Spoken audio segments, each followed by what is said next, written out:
And so I had what many would consider like I had a real opportunity cost. So I had a white collar job and I had a GMAT score above Harvard's mid score.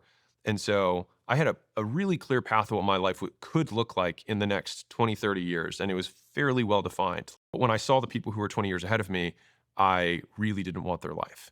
And then it started making me look at my life and I was like, I don't even know if I really want my life.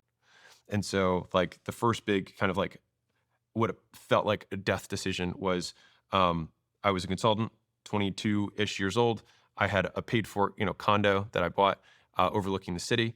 And I remember thinking like, I really hope I don't wake up tomorrow. I don't mean that to be melodramatic.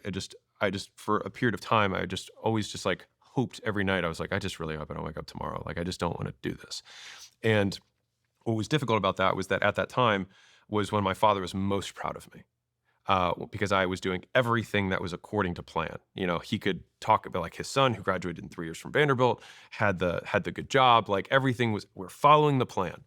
Um, and it was upon realizing that my ultimate expression of living out his dream was me feeling like I didn't want to be alive.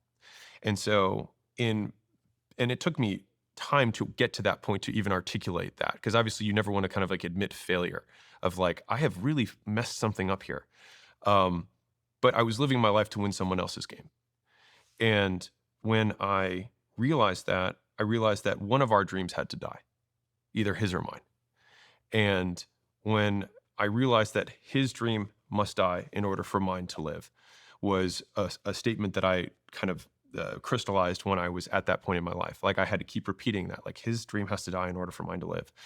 And so to put this in perspective of like how afraid of my father's judgment I left the state and drove across the country halfway through before calling him to tell him that I was gone.